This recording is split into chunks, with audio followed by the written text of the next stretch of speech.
Your calendar is broken. I don't mean imperfect. I don't mean a little messy. I mean structurally broken in a way that is so normal to us that we stop noticing how strange it is. Months with 28, 29, 30, 31 days scattered in a pattern no child can memorize without a knuckle trick. A February that shrinks in most years and mutates in others. Weeks that refuse to divide cleanly into months. Months that refuse to divide cleanly into years. Quarters that don't align. Plans that drift. Now look at me for a second. If time is supposed to be a rhythm, why does ours feel like constant recalculation? Why do we need devices to tell us where we are? We treat that dependence as ordinary. Tell me what day it is. But dependence is a design outcome, not a law of nature. And here's the unsettling claim I can't unsee anymore. This irregularity doesn't just look accidental, it looks functional. Not for you, for administration, for control, for a population kept permanently slightly off rhythm, permanently slightly disoriented, permanently reliant on external authority to interpret the year. That sounds like a strong claim. So let's ground it in something simple. There was always an alternative. 13 months, 28 days each. 13 times 28 equals 364. Exactly 52 weeks.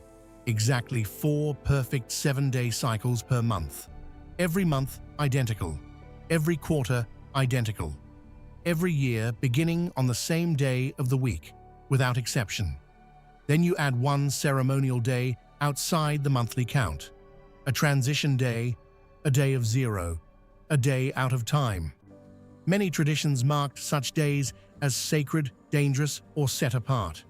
Add it, and you have 365, a solar year, whole and repeating. That's not mysticism, that's math. And it gets stranger. You already carry evidence of the 28-day rhythm inside your body. The average human menstrual cycle is about 28 days, 13 cycles in a solar year. This isn't mythology, it's biology. An ancient clock older than kings, older than empires, older than any committee that ever decided how many days belonged in a month. Look up. The moon's rhythms hover around the same neighborhood. The synodic cycle, the return to the same phase, is roughly 29.5 days. The sidereal orbit against the fixed stars is about 27.3. 28 sits almost exactly between them, like an averaging of the moon's own motion, as if the sky itself is hinting at a clean count, as if someone looked at the sky, looked at the body and said, "These two are speaking the same language. Build time from that." Instead, we live inside months named after Roman emperors. July for Julius Caesar, August for Augustus. Months whose lengths were literally adjusted. Days stolen from one month and given to another so certain rulers could sit on longer blocks of time. The year as ego. So here's the first question. When did measuring time become a political instrument?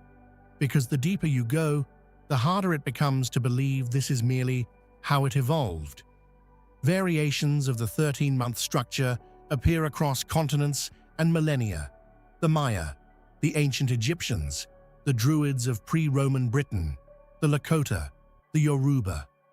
Different languages, different geographies. The pattern repeats with unsettling precision, without direct contact. That is the kind of repetition that suggests inheritance, not coincidence. And that repetition forces a second question. If the knowledge was that widespread, what exactly happened to it? And when? Hold that thought, because this is where the story stops being a quirky calendar idea and becomes modern, documented conflict. In the early 20th century, people weren't guessing. Scholars, economists, reformers, philosophers, serious institutions openly argued that the Gregorian calendar was inefficient, irrational, misaligned with natural cycles, misaligned with the body, misaligned with commerce. And they didn't just complain, they organized to replace it. The International Fixed Calendar, also called the Cotsworth Plan, is the cleanest example. Moses B. Cotsworth, a British statistician, published a meticulous analysis of calendar reform in 1902. His proposal rebuilt the ancient structure in modern terms.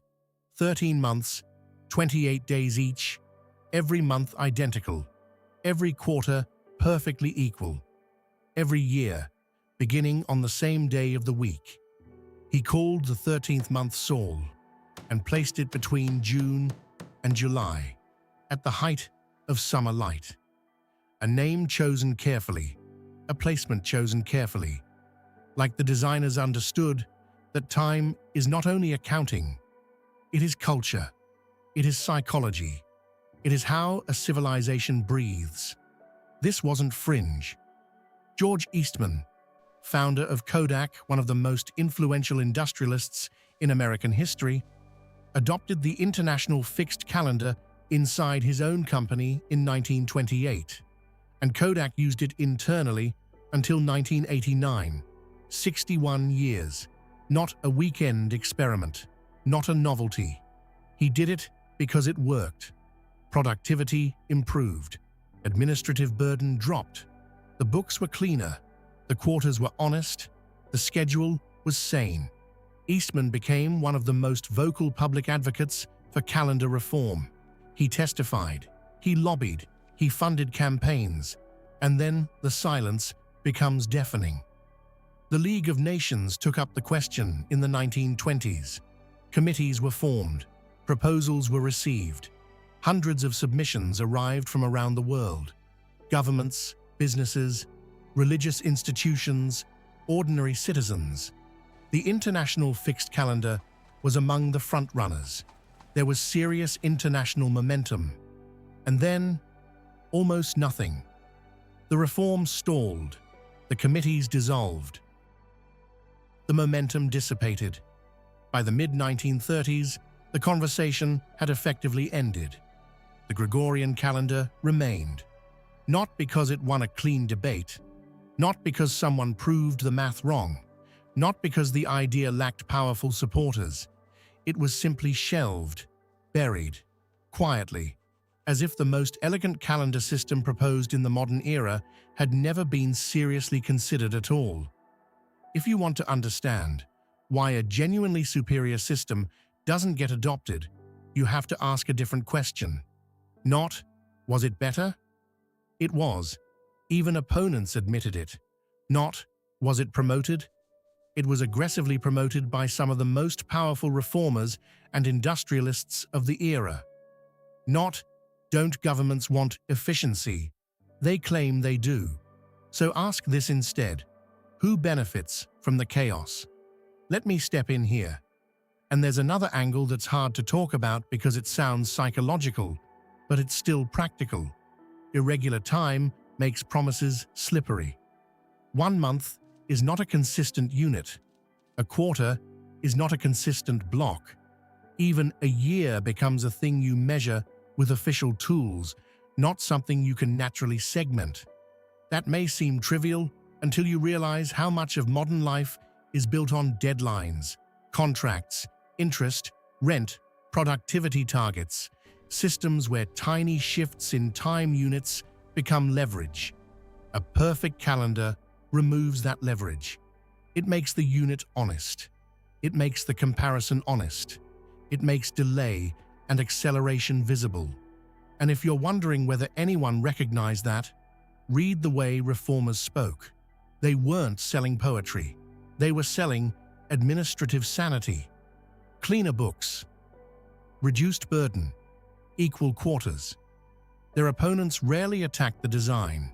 They attacked the disruption, the cost of changing habits, the cost of retraining, the friction of transition. In other words, the system defended itself by pointing to its own entrenchment. That's why the archival silences bother me. If a proposal loses fairly, you find the argument that defeated it. If a proposal fades without a fight, you find the boring paperwork of indecision. What you don't usually find are missing links in the record, right where the decision should be. But that's what appears. References to letters that aren't there. Minutes that summarize without detail. Gaps that cluster around the decisive years. It's not proof of a hidden hand. It's proof that something about time is treated as sensitive. Sensitive enough that even the debate over measuring it leaves scars. Because chaos sounds dramatic, but the benefits are painfully ordinary. Irregular months create irregular accounting. Irregular accounting requires intermediaries, accountants, administrators, clerks, conversion tables, adjustment factors, professional interpretation. Entire professions exist because time is hard to compare when it refuses to repeat cleanly. Irregular quarters make honest financial comparison difficult. A month in one quarter has 31 days, while the equivalent month in another year has 28. Try comparing performance across those periods without smoothing factors. You can't. Not cleanly, not without someone translating time into legible terms.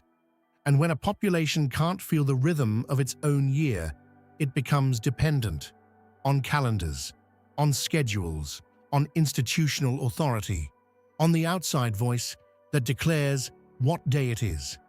Here's the detail that makes my stomach drop. Even the names of months remind you who owns the timeline. Julius, Augustus, and January. Why does the modern fiscal world begin in January? Because ancient Rome associated January with Janus, the god of doorways and transitions, long before modern finance existed. A sacred doorway turned into an administrative starting line. The deeper you go into economic history, the more resistance to reform stops looking like inertia and starts looking like interest. Like something protected by the people it protected, perhaps following instructions they didn't fully understand, or perhaps understood perfectly. And this pattern repeats far beyond the 20th century. There is a specific, documentable record of calendar transitions that reads like a recurring act of suppression and replacement. When Rome imposed the Julian calendar across conquered territories, it didn't simply offer an alternative system. It actively disrupted local timekeeping. Druids who maintained the Celtic lunar calendar were targeted, their traditions criminalized, their oral knowledge deliberately fractured. A clock isn't just a clock when it organizes ritual, agriculture, and identity. Later, when the Gregorian reform replaced the Julian in 1582, people lost days, literally. Days disappeared from legal records. Entire countries jumped forward. Buildings were dated according to systems that had ceased to exist. People went to sleep in one month and woke up in another. The transition was framed as correction, modernization, the replacement of superstition with science. But correction, in practice, meant authority deciding that time itself can be edited. Some scholars, including Moshe Idil and others in ethnoastronomy, have noted that the suppression of indigenous calendar systems was rarely presented as what it was, a political act. Time was taken away from the sky and handed to the state. And here's the strangest part. The people who executed these transitions, administrators, scribes, priests, often appear to have understood neither the full logic of what they were abandoning nor the full implications of what they were adopting, as if the decision had been made elsewhere at a level they couldn't access, and their job was only compliance. Now look at me again, because the archives around the 1920s reform debates have that same smell: silence in the wrong places, incomplete correspondence. references to documents that don't appear in the official archive, meeting minutes that summarize discussions without recording their content. The Cotsworth Papers housed at the University of Toronto contain significant gaps around the peak years, the years when the debate was closest to resolution. Not water damage, not cataloging errors, gaps with shape. What would it mean to know time, the way you know hunger? Not to calculate it, not to check it, to feel it, to carry it in your nervous system. The way animals feel the season turning before a single leaf has fallen. A clean calendar isn't just neat, it trains intuition. When every month is identical, you build an internal map. The 1st is always the same weekday. The 15th is always the same weekday. A year stops being a spreadsheet and becomes a repeating landscape you can walk without a guide. Now compare that to what we live inside. A year where months lurch between lengths, where you can't predict the weekday of a date without counting, where the 3rd week is a fuzzy concept because weeks fracture across month boundaries, where fiscal years begin in arbitrary places and the rest of life is forced to comply. You don't notice the cognitive tax because you've paid it since childhood. But imagine generations raised inside a different rhythm, a society that doesn't outsource the sense of where we are to paper and devices, a society whose ceremonies, planting, rest, and commerce lock into a pattern that is the same every year. You can call that simpler, but simpler is not the same as weaker. It may be the opposite. It may be a form of sovereignty, time that belongs to the people living it, not to the institutions managing them. That's why I don't believe the failure of reform was just bad luck, because the 1920s weren't naive. They were highly organized. Bureaucracy was already powerful. Finance was already globalizing. And yet reformers still pushed, because the argument was obvious. The Gregorian calendar wastes labor. It creates confusion. It forces conversion. It makes honest comparison harder. It makes planning less human. So why did a system that improved productivity inside a major corporation for 6 decades never become public law? Even if you assume no conspiracy at all, the outcome is the same: a superior rhythm lost and a chaotic rhythm kept. And when outcomes repeat across history, local calendars suppressed, corrections imposed, days deleted from the record, debates dissolving into silence, you're left staring at a pattern that behaves like policy, not accident. And I keep returning to the physical evidence, because physical evidence doesn't care what committees decide. Look at the ancient structures aligned to 28-day logic. Stone circles in Britain, not just Stonehenge, but dozens of lesser-known sites, marked in ways that resemble a 28-station lunar calendar. The Aubrey holes at Stonehenge, 56 pits arranged in a circle. 56 is 2 cycles of 28.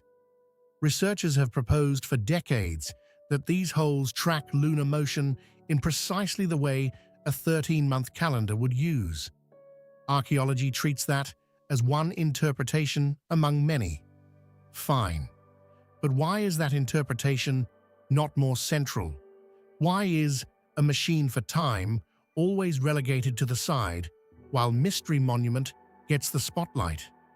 The Maya long count calendar, one of the most precise timekeeping systems ever engineered by a pre-industrial civilization, runs base 20 arithmetic around a 20-day unit called the uenal.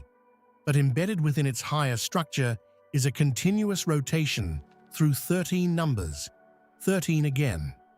And 28 days is how long it takes for the Pleiades, a star cluster sacred in multiple traditions, to complete a specific observational cycle in the sky above the Yucatan in certain reckonings.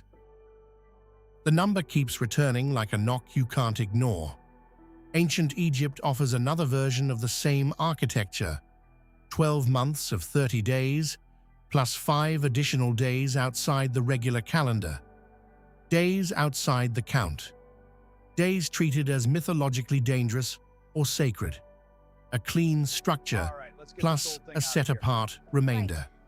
Different culture, different geography, different millennium. The logic repeats. Parallel evolution by chance can explain 1 or 2 overlaps. It struggles to explain the recurrence of the same underlying solution across continents and eras. So what does it do to a human mind to live inside a clean calendar? What would it feel like if the first of every month always fell on the same weekday? If you always knew, without checking a device, where you were in the cycle? If the rhythm of work, rest, commerce, ceremony, your whole social body moved in lockstep with the moon above and arguably with biology itself? I'm not making a mystical claim. I'm asking a practical question. Chronobiology, the science of biological time, suggests that human health, cognitive function, and emotional regulation are deeply affected by alignment or misalignment with natural cycles. The field is young. The implications are still being mapped. But the question it opens is unavoidable. What does it do to generations of people to live chronologically irregular, to experience time as something external and authoritative rather than internal and natural? There are indigenous communities that maintained lunar counts into the modern era. Ethnographers who spent time among them noted something difficult to quantify: a different relationship to urgency, to waiting, to the present moment, as if time was something you lived inside rather than something chasing you from behind. Modern observers dismissed that as primitivism. What if it was the opposite? George Eastman died in 1932. Kodak abandoned the international fixed calendar in 1989 after 61 years of internal use. No major announcement, no public explanation, just a quiet transition back to the Gregorian system, like closing a book and pretending you never opened it. The World Calendar Association still exists. The 13 Moon movement, inspired in part by the work of José Argüelles, argues for a return to 28-day rhythm. These movements remain small. They live at the margins of public discourse. They are not funded by major institutions. They are not taught in schools. And the deeper you go, the more the shape of the thing becomes visible. Not as one cartoon conspiracy with one mastermind, but as a recurring pattern across centuries. Systems that synchronize human beings with the natural world are replaced by systems that synchronize human beings with institutions instead.